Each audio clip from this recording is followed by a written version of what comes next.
it's on the chin. Just keep your head down and carry on. You fight like hell, turn the other cheek. It's what separates the strong from the weak. And that's just the way that the line gets drawn. You gotta keep on living to the Hello, everybody, and welcome to our latest episode of 10-Minute Misconduct, the unofficial FPHL podcast. As always, I'm Lee. I'm joined by Ed. Hello. And Anna. Hey.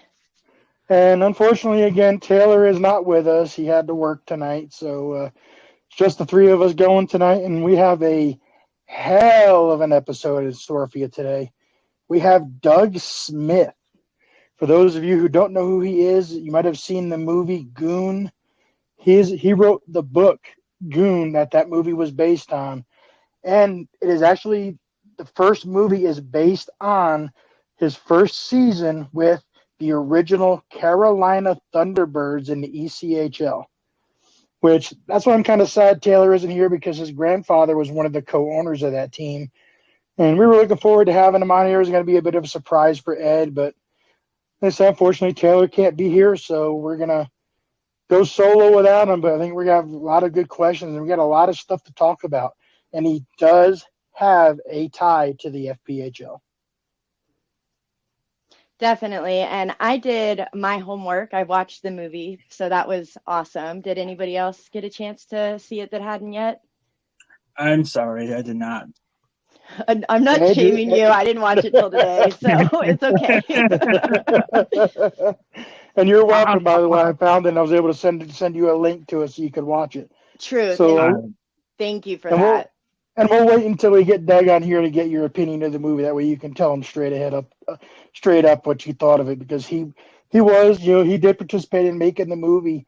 And I found out doing research, I didn't realize it, he actually had a cameo in the sequel. I heard that. I read it online, actually.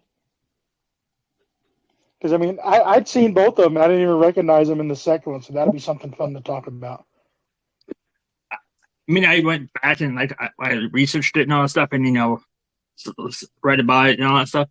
And I was like, I remember this movie. It was like Sean William Scott was the actor, wasn't he? Like the main star, Sean William Scott or something like that. Yep. Off of American Pie, Stifler's mom or something like that. Yeah. Personally, I think he did a decent job in the movie. Played the character well. He had the he had the look and kind of the build of what you would consider a goon, I guess, in old school hockey. Well, he has an attitude, though. He's a good fit for the movie. He has a good attitude on it. He's like Ryan Reynolds or whatnot. He just have that attitude about them. That's good for these kind of movies. Yeah. So we're excited to talk to him, and can't wait to get this interview in. Yay! Yeah, excited. And then we also had some other news we read yesterday. I don't know all the details, or if you guys have had a chance to read about the team in Vegas that's kind of, I think they're on strike, maybe. Yeah, that's a cluster. That is a clusterfuck. Yeah, what's up with that? I chatted with a couple of the players. What it is, it was supposed to be the bringing back the WPHL, which right. it was an old league. It ended up merging with the CHL back in 2000, 2001. This year they were doing a tour, trying to get interest in it, just like exhibition games. And some of the players, they weren't getting paid, from what I'm being told. Basically, the owners treating them like shit.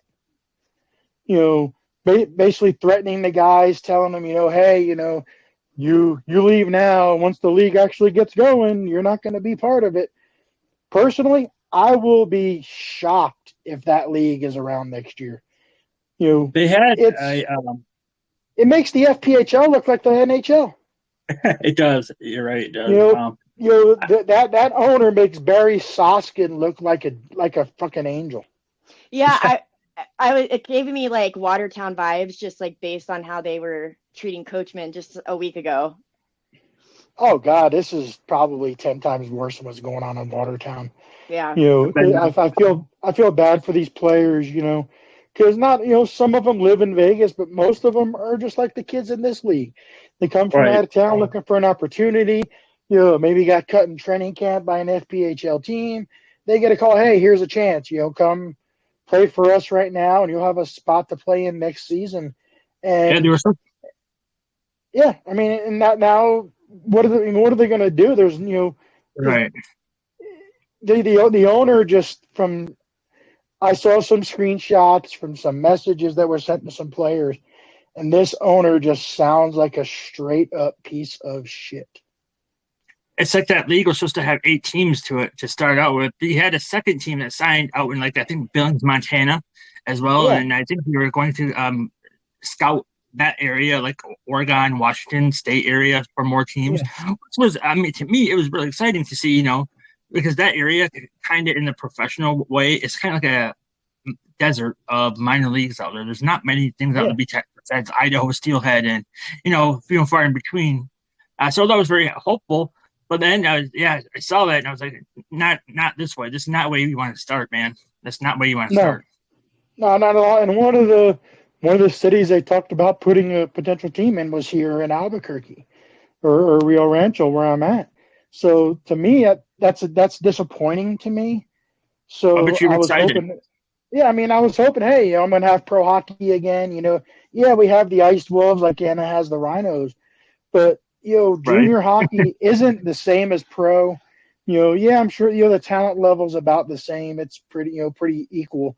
But just to say, hey, you have a pro hockey team here again, I was excited, and it was like it was like the that commercial. Hey, you almost got the dollar, and they pull it away with the fishing rod. Yeah, we almost had it. We almost had a pro team. Yeah, so I was extremely disappointed. And then we were teased with an ECHL team. I don't know what's going to go on with that. Really? But this league, I'll be shocked if it's around next year the way things are going. That's a shame because like you were saying, people out in the West, like we would kill for a pro team, even within a few hours driving distance, so it's a shame. Yep. And not to mention the shit that these players put themselves through physically, mentally, being away from their families. Damn, can't you just give them a little more than what you're doing? I mean, I know not every team is like that, or not every league is like that, but I think they're the majority. It seems like there's a lot more that goes on behind the scenes than like the average fan is aware of. Oh, absolutely. It's just like that. It's just like you're like, for you, just imagine how many other people like you and Albuquerque or whatnot are excited about this. So it's just like, I can just imagine how many hockey fans in general all over were optimistic on, something manifesting itself in that area. And then all of a sudden it's like, boom.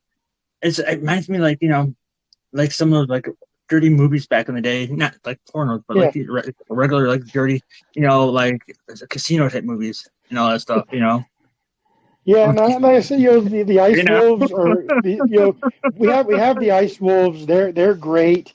They draw good. They're always up in first place. So I could honestly see, not necessarily the event center here in Rio Rancho. That's a big full size arena, but the Outpost where the Ice Wolves play, it's kind of like what we have in Watertown in Delaware now. It's a smaller arena. It holds a few hundred people. I could honestly have seen that league work here, work with the Ice Wolves, and do like doubleheader nights. Friday, hey, the Ice Wolves will lead off at like 4:00 Friday or Saturday, and then 7:30. Hey, here comes the whatever the name of the pro team is, a 2-for-1 deal. That would have been genius to do something like that, but it ain't gonna happen. It's not happening. I bet my salary on it that league's done. Lee, the team name of that would be right. Future considerations. That's just that's almost everything. Future consideration. That's the most traded player in the history of minor league hockey. Isn't it, though? So let's go to a little segue here. Let's go. Our second episode, we had Daniel Amesbury, who won the first Ice Wars. Well, today it was announced that Ice Wars 3 will be taking place March 4th. This time it will finally be in the United States in Cheyenne, Wyoming. What? Are you serious? Not a place I would have expected, but if you actually think about it, Cheyenne, Wyoming is straight on I-80. It's 100 miles from Denver. It's maybe a couple hundred miles from Salt Lake City.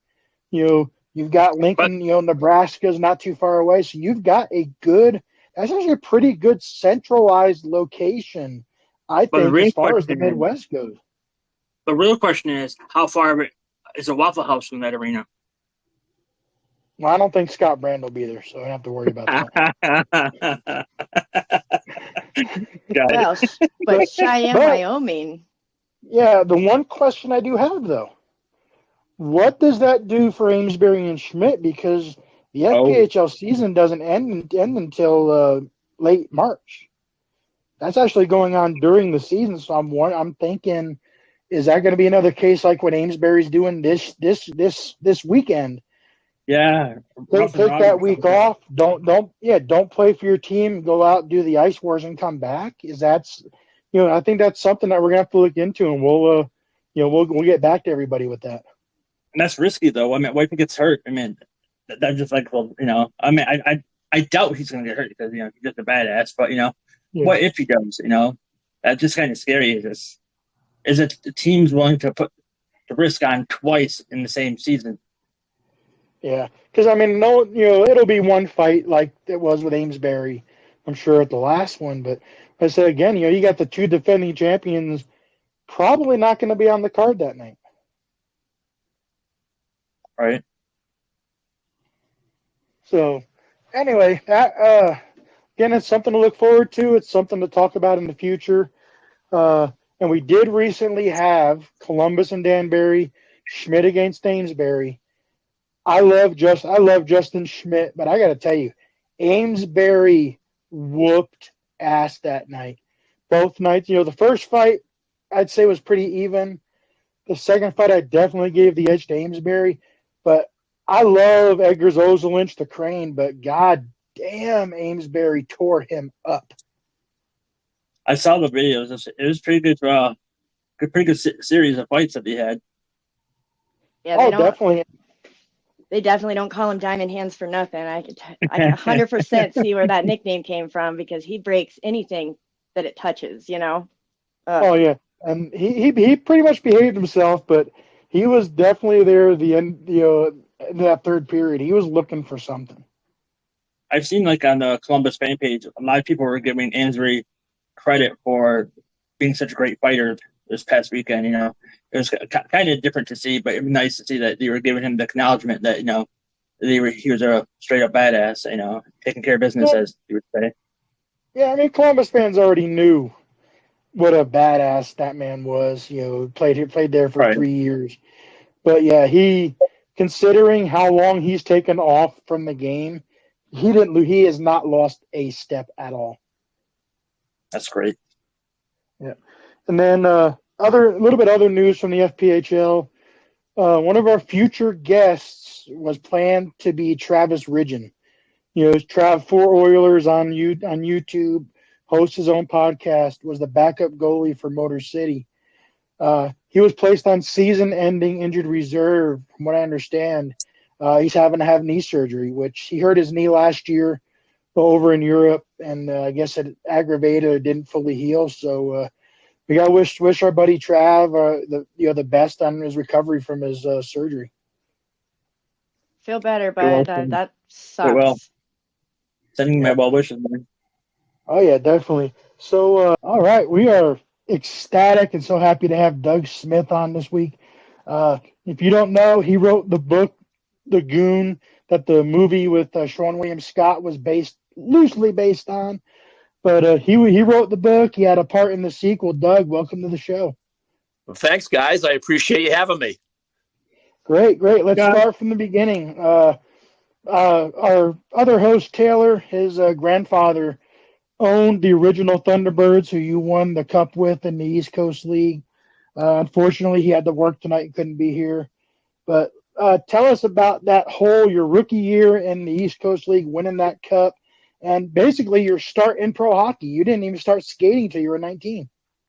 Yeah, my story it's definitely unique and it's different, and I guess that's probably why my book and it was kind of a successful, write for us, because I didn't start skating until I was 20 years old, and I didn't play hockey, ice hockey, organized hockey as a kid growing up, and so to get on the ice at 20. And it was just for fun, really, to hang out with my buddies who had all skated years prior. And I had a boxing background as a kid growing up. I was an amateur fighter. And so I always liked boxing as a kid. But the hockey thing definitely was a late start for me. And again, not starting till I was 20. But I picked it up relatively quick. And I got into a league. And I believe I played my first organized hockey game when I was 22 years old. So it took me a couple of years just to learn how to skate and play hockey, enough to join a league. And again, I was fortunate to be athletic and pick it up.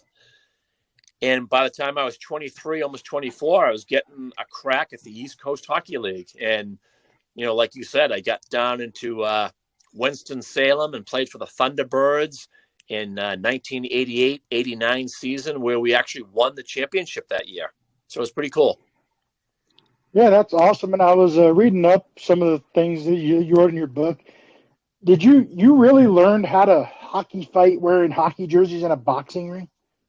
Yeah, I mean, so, when there was no ice available, my buddies and we would always pretend like we were, hockey players, and we all bought hockey jerseys. I had favorites that I had in the NHL. I liked Nick Fatiu, and I liked Paul Stewart, and other guys liked other hockey fighters, and we would buy their replica jerseys, and we'd play street hockey, and we'd wear them, and we'd always hockey fight each other. But we would actually, they were teaching me, because they all played hockey, they would teach me how to grab and hold properly, how to tie a guy's arm up and how to get around, the difficulties of being tied up. And as silly as it sounds, that's where I learned how to hockey fight, was like playing street hockey. And then I was able to bring it out onto the ice when I learned how to skate. That's an awesome story. And yeah, that's one of the things that kind of ties in with the movie. Doug Glatt didn't know how to skate. He becomes a fighter, learns how to skate, basically, learning on the job. Right. And again, it's tough to learn on the job, but, a lot of people may not know my background. And I know I had mentioned to you guys earlier, I was an amateur boxer as a kid growing up, and I fought in a lot of boxing tournaments. So I knew how to fight. It was just learning how to skate. It was learning how to keep my balance long enough to throw punches. And, back in the 80s and into the 90s, fighting was a big deal, especially in the minor leagues. So, a lot of teams would overlook the quality of your hockey ability and your skating ability if you were willing to drop the gloves and fight. And, like I've said before, I was kind of like an insurance policy on the bench. I would just sit there until somebody on the other team acted up, and then the coach would send me out after them. So, I had the best of both worlds. I got to fight, which is what I wanted to do, and I didn't have to play and make a fool of myself by maybe falling down, not being able to shoot and score. That's good. Like we were saying before, I hate the word goon, but like you say, it was a great, it was a catchy title for the book and the movie. But you went on, played in the AHL, IHL as goon for hire, or a gun for hire, as you were saying. Yeah, and I mean, that worked out for me. I don't know if a lot of guys would have done that for a career or a living, so to speak. And I just, I just was grateful that I was getting phone calls from anybody. And I knew what the job was entailed. Like, that's what I wanted to do. They certainly weren't calling me up to be, a power play specialist. They wanted to know, you're still willing to fight, because I need a guy for this weekend. Our tough guy might be, he's suspended or he's injured. And we need somebody like ASAP to fly in tomorrow and play the next night. Are you willing to do that? And I always said yes. I never said no. And listen, I didn't win all my fights. I got my ass kicked plenty of times, but it was just a point of getting the opportunity and just running with it the best I could, living the dream. And that's a hell of a dream to have. Yeah. Now you got to actually have a cameo in the second Goon movie. Tell us how that happened and why weren't you in the first one?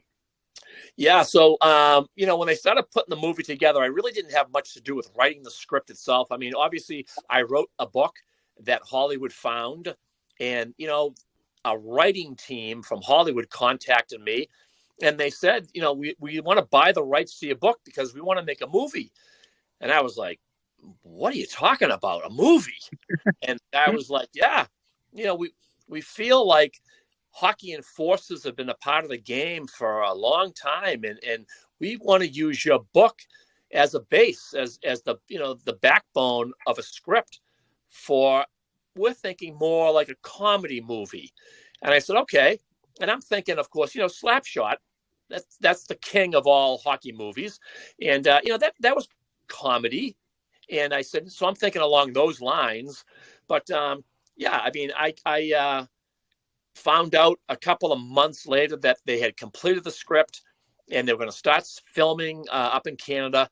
And I never really heard anything after that until basically the movie was completed. They got Adam Fratazio, who wrote the book with me. Adam and I got invited up to the premiere of the actual first movie in the Toronto International Film Festival. And now listen, if you've seen the movie, you know that, Sean William Scott, who is probably most famous for being Stifler in the American Pie movies, he plays Doug Glatt. And he's as dumb as a bag of rocks. And I'll tell you, I was like slipping lower and lower into my seat. I couldn't believe this was the way I was going to be portrayed. And, again, the movie was loosely, as they say, loosely based on my book, but I still felt like it was kind of about me. And, so I was horrified when I first saw it, and then it grew on me as time went by. I did not get into the first movie. I really was only a consultant for a few questions that they had throughout the filming.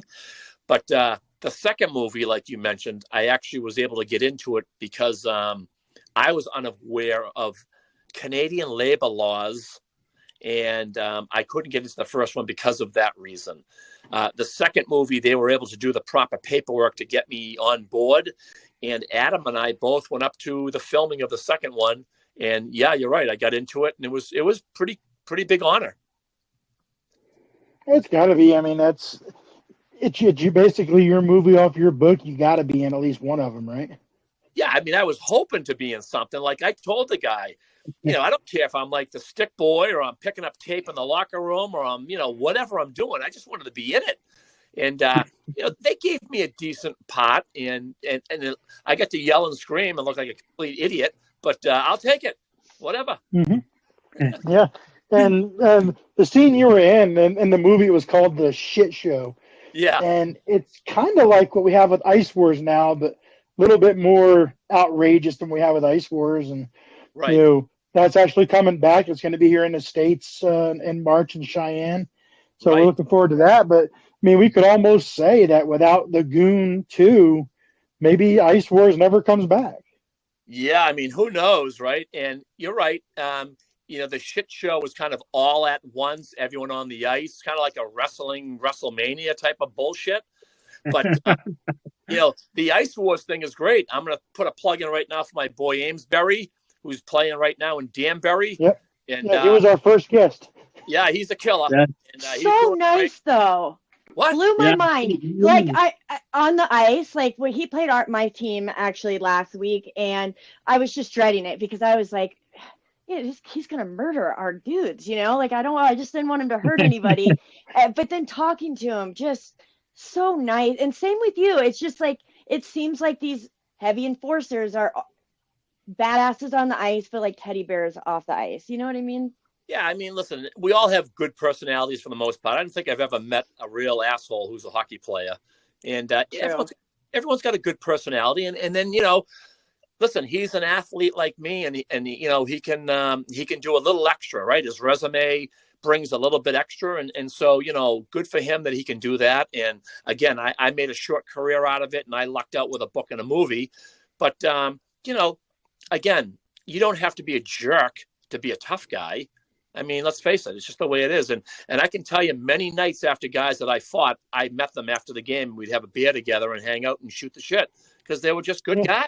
You just have a job to do, Right. That's why they say that, because I think Amesbury and everybody says that's a common thing that's with all the fighters. They all say, on the ice we're all like fighting each other, but after the game we all sit back with a beer and shoot the shit and all that stuff. And that's just a common mantra that we get, from all the fighters. On the ice we're enemies, but off the ice we're like the best friends. We're all at the bar having a beer and all that stuff together. And Right. most of the fighters are the biggest teddy bears. It's like Justin Schmidt, who won the second Ice Wars. If he's a healthy scratch, Levi was talking about it, and Parker, when Schmidt is a healthy scratch, he'll go in the crowd. He'll just find a random kid. He'll walk around the arena with a kid in his hand. Yeah. Yeah. I don't think I've met a fighter who isn't a teddy bear and a real nice guy off the ice. Case in point, you're one of the nicest guys we can say we've talked to. I love the fighters just for that reason. Yeah, sure. No, and I agree. Like you said, I've yet to really meet a guy that's, unapproachable. And that's, that's what you want, though, because the fans want that. There's nothing worse than having some little kid who sees his favorite baseball player or his favorite football player, and the guy's just not a nice guy. And that kid's going to be like, he's scarred for life, because now he's like, I just met my favorite baseball player, and the guy turned out to be a jerk. So Right. You kind of can't be that way. That's like me. It's not hockey, it's basketball related. When I was a kid, I grew up in New Jersey. We went to a Nets game. They were playing the Celtics. I was the ball boy for what CYO is living up north.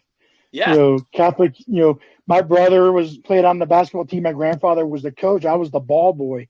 Yeah. We got invited to a Nets game to, pregame, practice with them, pictures, and we're standing around, and they're playing the Celtics, and Larry Bird comes walking out on the court.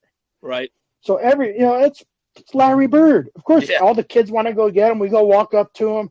Mr. Bird, can we get your autograph? You got to remember, there's only, 9 kids there wanting his autograph. He turns on us and says, I'm busy, kid. Leave me alone. Yeah. To this day. I get that. I'm 40. This was 40 years ago. I'm 45 years old. To this day, I can't stand Larry Bird. I hate Larry Bird because, like you said, as a 5-year-old kid, you don't have a lot of memories at 5 years old. That is stuck with me to this day, and I will never forget it. Yeah, you might want to get some counseling.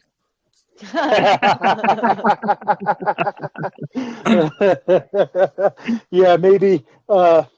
So we're an FPHL podcast, and you have a direct tie to the league. You went on and were for a couple of years actually an official in what was then the FHL, now the FPHL. So tell us how that came about and how the transition from fighter to fighting and breaking up fights. Yeah, well, I liked hockey a lot. And when I was done as a player, I actually really lucked out, and I got involved with the Boston Bruins in the NHL. And I had a couple of friends that were management for the Bruins. They were scouts, and they were assistant general managers, and they held high titles.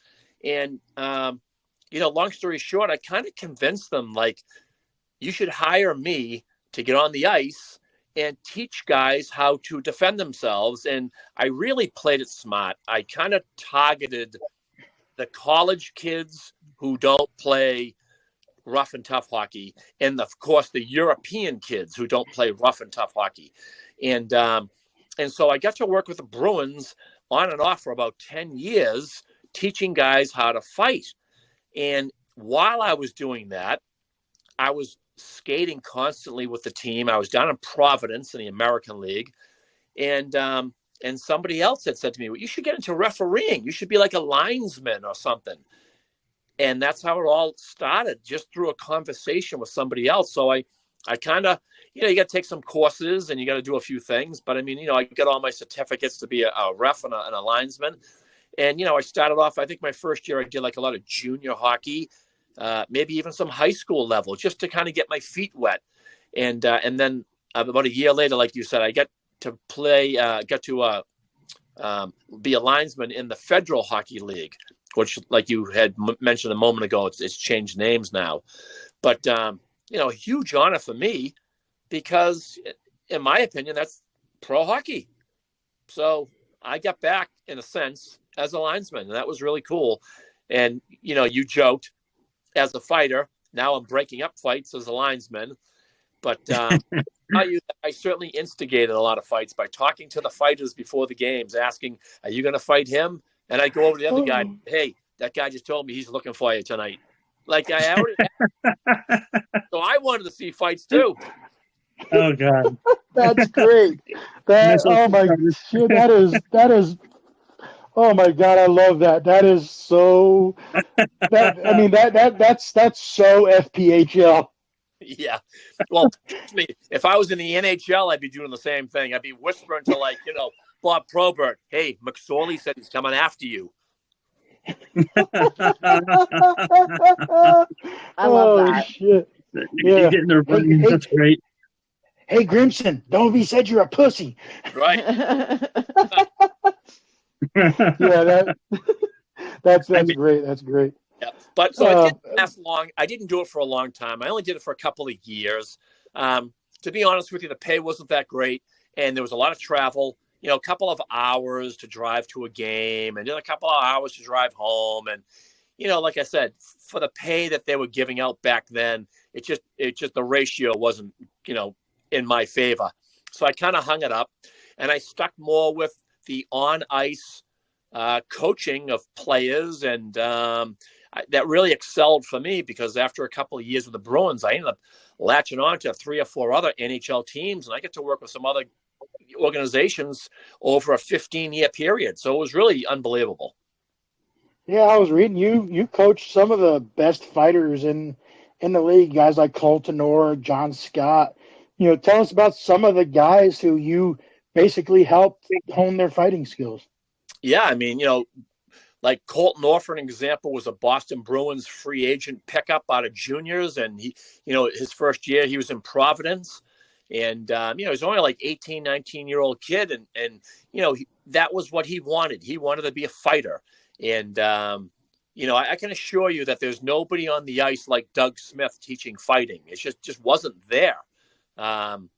Sometimes you might have the players, they might goof around with each other and drop the gloves and square off and just pull their jerseys. But, I was on the ice and I was literally incorporating boxing drills that I had learned as a kid, how to throw punches with both hands, how to keep your balance, how to throw with power. Because I would install into these kids' brains that, like a Colton Orr, you can't be a one-handed fighter. You have to have knockout power with both hands in case somebody ties you up. And again, we would just work on drills that were specific to those needs that they had. And believe me, working with guys like Colton Orr and, like you mentioned, John Scott, Steve McIntyre, like there were some really big guys that I got to work with that climbed the ladder and were very, very successful in the NHL. That's so. Steve McIntyre, I don't know if you know, he actually played in the FPHL with the Carolina Thunderbirds. He did, yep. And he actually had a couple of fights. So guys, for whatever reason, thought they'd try their luck with him, and he demolished them. And I hate to say it, one of the guys that did that was with the Columbus River Dragons, and that did not end well for him. Yeah. So anyway, to answer your question, I mean, I had a good little run with that. And believe me, that was like, again, something that I was a commodity for a little while with a couple of teams that, would call me and say, we got a young kid, will you come in and work with him? I work with like St. Louis Blues and some other kids. I work with DJ King when he was a rookie, and, some other Blues when they were young kids. And a lot of times in the summer, I would get phone calls just from a complete stranger that I don't even know, who's an NHL tough guy or a minor league tough guy. And they'd say, hey, if I pay you, will you come out to my place where I live for a couple of 2 or 3 days, and we get on the ice and work out and teach me a few things. And it was crazy for a few years. I really had a good gig going. That's Well, great. you were talking about fighting with both hands. I think as far as current fighters, not necessarily in the NHL but AHL, that have really made it an art of punching with both hands are Brett and Alex Gallant. Yeah, so the Gallant brothers, they're savages. They're from PEI, and I Alex know, is actually a really good family friend, so I know him very well. yeah, and so their coach is an old boxer himself, and he taught them how to fight off the ice, and they just were able to incorporate it on the ice. And again, because of being a boxer, you learn how to do a lot more than you would just being a routine hockey fighter. And so those Gallant brothers, I love those guys. They're killers. Oh, absolutely. Alex actually started his career in Columbus in the SPHL, so we've got to see him go from the bottom almost up to the top. Yeah, right. Good right. kid. Yeah, exactly. what would you recommend for, say, somebody at the high school level or the junior level, or even in the Fed or some of like the minor pro leagues? Would you say getting off the ice and taking some boxing classes would benefit them? Well, I mean, so we have to kind of categorize where we're at today. And today, let's face it, it's not like it was when I played. And guys, even like the Gallant brothers, know that their talent that they have worked so hard at is being pushed aside. So, but to answer your question in general, yeah, I would say that if anyone wants to learn how to be a better fighter on the ice, yeah, spend your summers and go to a gym and learn some boxing and learn how to throw punches. And then at some point, you can work out on the ice and do drills that would incorporate that. But, like you were saying earlier, Lee, to learn on the fly is a tough way to learn. Absolutely. It's got to be brutal. So, I know you were talking about from being a player to a movie writer to a little on-screen actor and to a referee. All the things that you've done in your life from birth to now, what would be your best memory ever? With all the things that you did, what would stand out in your mind as your best memory? You know what? I know you guys are dying for an answer, and I wish I could give you one. It's tough because you have to remember I came from a pond. I skated on a pond when I was 20, and everything was so accelerated. It happened so quickly over like a 15-year period. From being a player to having a book to having 2 movies to working in the NHL to being a ref. It was like an avalanche. And honestly, it was all incredible because I didn't deserve any of it. I was, talk about an underdog in a long shot. So, I suppose if I had to say one thing, how about playing my first real game in the American Hockey League, the second best hockey league in the world? Now, listen, we know a lot of hockey players that are fantastic, and they play in high school and they're stars. They go to college and university and they're stars. And maybe they make it somewhere in the minor leagues, right? The Federal League or maybe the East Coast League. But not many guys make it to the American Hockey League. And I was able to get up there for 3 games. And I know it's only 3 games, but, a lot of other people I could say, where did you play? And that's 3 more games than I played. Yeah. Right. Yeah. Now, listen, I played 3 games, and I might have get the shit kicked out of me all 3 games in the fights that I went after every top heavyweight that they put me up against. But listen, it was glory. But you know what? Who would you say is the best fighter you faced? Well, I mean, I have to always say that, my first game in the American League was with the Moncton Hawks. And I had to fight a guy named Frank the Animal Bialowas. And he was considered the heavyweight champion of the league at the time. He had gotten some games in the NHL. He had fought guys like Tony Twist. So, I mean, he was legit heavyweight. And, I was, just a young kid trying to make a name. And, I definitely picked on the wrong guy because, 30 seconds after that fight made the cover of my book. And for people that have never seen my book, which is titled Goon, it's a picture of my face with a huge black eye. And that was courtesy of Frank. But, I can live to tell about it. And that's all that matters. Right. I mean, like going back to what you're saying, like everybody, like at least you in the history books from now and forever, at least you can say that your name is etched in 3 games in AHL history. Not many people can say that. No, and I agree. And like I said earlier, Ed, I came from a pond just a couple of years earlier. Like my hockey background was 0. I didn't have one. I didn't have a resume to fall back on. So, when you talk to a coach or you talk to a GM and they say, well, where'd you skate? And you say, Hackett's Pond in Hanover, Massachusetts. And they're like, what the hell are you talking about? No, what school? What college? Well, I didn't start skating until I was 20. And people are like, no, you didn't. So they don't believe you. So again, it's certainly an underdog story. I mean, before you said you 20 years old, you started. Before that, what were you trying to be? What did you try to make yourself into before hockey? I was an amateur boxer, and I didn't think I was going to be a pro fighter. I wasn't that good at boxing. I fought in my local tournaments like the New England Golden Gloves and some other tournaments. But I didn't think I was going to be a pro fighter. And, I was a typical kid growing up in high school. I played sports. I certainly didn't think I was going to be like a wiffle ball champion, something stupid like in the backyard.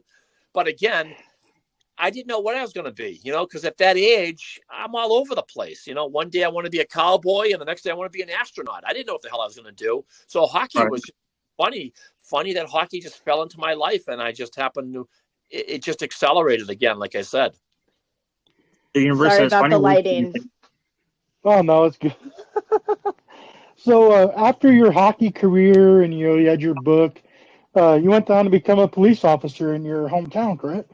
I did. Yep. I became a cop. I'm in a small town right now, the town of Hanson, Massachusetts. It's south of Boston, about 20, 25 minutes south of Boston. Great little town. I've been there for, I'm pushing like 25 years. I've been there. Great group of people I work with. Can't complain one bit. It's not a good time to be a cop anywhere. Everywhere sucks to be a cop. I mean, it's just a different world today. And believe me, when I have the opportunity to retire, you won't be able to shoot me out of a cannon fast enough. I'm gone. Well, we appreciate you. I was going to say, thank you so much for doing that, because it's not a job that everybody even has the balls to do, like myself included. No. But besides the danger of the job, have you ever had to arrest anybody that recognized you from your hockey days? Yeah, I have in the past run into people who would say, hey, are you that hockey guy? And I always try to be nice. I always try to be cordial to people. And I'll say, yep, I am. But, listen, you got to slow down. You're going 90 miles an hour in a 25 mile an hour zone. Whatever the reason is I stopped him for or whatnot. Yeah. I'll give you my autograph, but it's not how you want it. Yeah, you might get it. You can try and sell that on eBay. But, so, I have had a few occasions where I've been recognized. But, for the most part, I'm hid pretty well. Have you ever pulled one of your former opponents on the ice? No, I've never run into anybody that I've played against or even fought against while I've been on the job here. I mean, everyone's spread out all over the place, right? And again, right. I'm in a small little town, away from the big city, and there's plenty of guys that are somewhat in my area, but I've never come across them. So no, I haven't. But that would be Yeah, but I appreciate the job you do 100%. My Uncle Jack was actually a police commissioner in Deer Park, New York for several years. So I come from a police family, so I appreciate what you do, and and I thank you for serving your community. Yeah, I mean, like I said, when I get into being a cop way back when, it was different. It was honorable. It was prestigious to be a cop. And today it's just not, unfortunately. A few bad apples ruin the batch, as they say. And it's a tough go. And you just try to make the best of it. You just try to do the right thing all the time. And you're always going to be scrutinized. You're always going to be, watched over. I mean, it's just everyone's got a cell phone in their hands these days. You just got to be careful and be a good cop. Yeah. How has the job changed in the last 25 years? Well, just the way people perceive you now, and just the attitude. And I'm not one of those guys that say I deserve respect. I don't say that because I need to give you respect also. And it's a two-way street. Yes. But with that said, it's a different world today, and it's tough, like I said, to deal with certain people because they just have a different mindset. You're definitely right about that. I mean, a little respect goes a hell of a long ways. Just a little bit. I mean, people just these days don't respect others just because their point of view on things. Just the simple, minute things in life trigger people these days, and it's just ridiculous. But yeah, you're right. Respect does go a long way. Yeah, no, I agree. It's not just disrespect, so to speak, between a cop and a citizen. It's right. Like it's everybody. It's like it's the milkman who's talking to the carpenter down the street, and it's a different world today. Yeah. No one. It's just the way it is. I hate to say it. Yeah, I think, like you said, everybody has a video camera in their hands these days, and police officers have to walk on eggshells, and it shouldn't be that way. It really shouldn't, and I hate that it's come to that. Yeah. But you also host a local radio show there in the Boston area, do you not? I do. I'm working with former Boston Bruin Ted Donato. Ted Donato played for the Bruins back in the 1980s. Maybe early 1990s. And today, he's the head coach of Harvard University College. And so Ted and I, we hooked up this past couple of months. And, a local radio show thought it would be great to have a hockey segment. So on Wednesday nights on our local radio here, we talk hockey. We cover everything from high school all the way up to the NHL. And we have some great guests in the studio, and it's been a lot of fun. Yeah, it's just something good to do. I love talking hockey. I love following the game from all levels. I coached high school hockey in my area. I coached for 20 years, and I just love the game. I have a question, since you said that you've coached like at the high school level. I currently billet for 2 junior hockey players, and as an enforcer, I'm sure you know that your bodies go through hell. What would you say would be maybe the best thing that you learned on how to take care of your body, your brain, avoid concussions, or avoid having to go on the concussion protocol? Well, it's tough to avoid. Well, yeah. It's tough to avoid it in this sport because, listen, I can tell you, I know so many guys that dropped the gloves and fought for a living and did not get as many concussions as a guy like, say, Sidney Crosby, who never fights. So even the accidental check into the boards, the way you get hit by someone's shoulder, or you bang your head off the glass, it's not intentional. It just happens. It's so fast, and guys are so big and strong now. You try to keep your head on a swivel, and you don't want to get blindsided. But, it is tough to stay healthy and stay uninjured in hockey. It's really a tough game. Yeah. Have you had any long-term issues with in any kind of injury that you might have occurred like during your fighting years? I lucked out. I really did. I mean, I got my, cuts and bruises, obviously on my face from fighting. You're getting punched and you get some stitches and some cuts, and that was part of the game. But, I was pretty lucky. Like, I never really got concussions, and I didn't have any long-term or any residual effects from fighting. I never really had any broken hands. So I was very fortunate. I know other guys have really, it's ruined their lives, Right. for sure. And it's a tough thing for some people.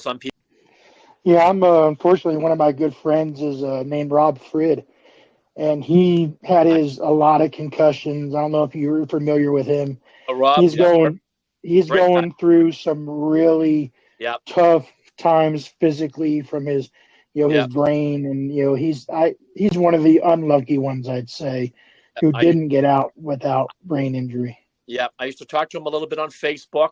He was on there quite often. I don't see him that much anymore, and I have to reach out to him. Yeah, I could only assume that he's struggling, and I feel bad for a guy like that, because he's the type of player that gave his heart for his team and the fans, and and now look at him today. He's suffering, unfortunately. Yeah.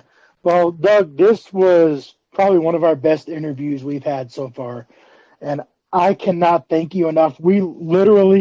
I sent you a friend request on Facebook. You accepted it 5 minutes later. I was like, hey, come on the podcast. And you were like, fuck yeah. Yeah. Well, listen, I saw Anna. She's a hottie. So I said, I'm on it. I told you. Whatever. You guys are sweet. Guys, Thank I you. appreciate you guys having me on. It's an honor for me too, believe me. And I only can wish you guys the most success with your podcast. I know you guys work hard at it. It's a lot of homework you got to do beforehand, and I hope you guys get some really good guests on there to host and talk hockey. Thank you so much. We got some good ones coming up. So much. Yeah, it's going to be fun. We appreciate it, man. This was awesome. Yep, no problem. Good luck. Good luck to you too. Thank you. Yep. So, little update on next week. Usually most podcasts take off for Christmas week, but we're actually going to have a very, very special episode next week for Christmas. Those of you that are on what was that? Do we have Santa Claus coming? No, we don't quite have Santa Claus, although we have the beard. Those of you who are on the Trash Talk page will remember a couple months ago, we held a raffle for a player who was injured in a very bad car crash, Eric Masters. He is going to be on the show next week. He's going to give us an update on his recovery, and it's his chance to acknowledge everybody that donated to the raffle and participated. So that's going to be, like I said, going to be a very special episode, and it's just 100% going to be about him. We'll go to a little bit about his career plan, but we all want to see how he's recovering, hear it straight from him, how he's doing, and I can't wait for that. That's probably one of the episodes I've been looking forward to the most. I'm glad he's doing so better. It was a rough road, but glad to see he's doing good. I'm looking forward to him coming on, because I know that a lot of people are on the Trash Talk page and maybe saw the raffle, but I don't know if that everybody quite understands like how severe that accident was and what he has truly been through since that night. I know it's been no easy walk in the park. So I think it'll also be great to give him a voice in a way. I feel like it's got to be kind of healing to be able to finally, talk to your fans and the public about like what happened. Yeah. And he's really lucky to be alive. You don't get hit by a train. Most people don't get hit by a train and survive. So I'm looking forward to next week. So tune in next week. It'll be another great episode. Again, Eric Masters is going to be on. He's going to give us an update on his condition. Fight like hell, turn the other cheek. It's what separates us all from the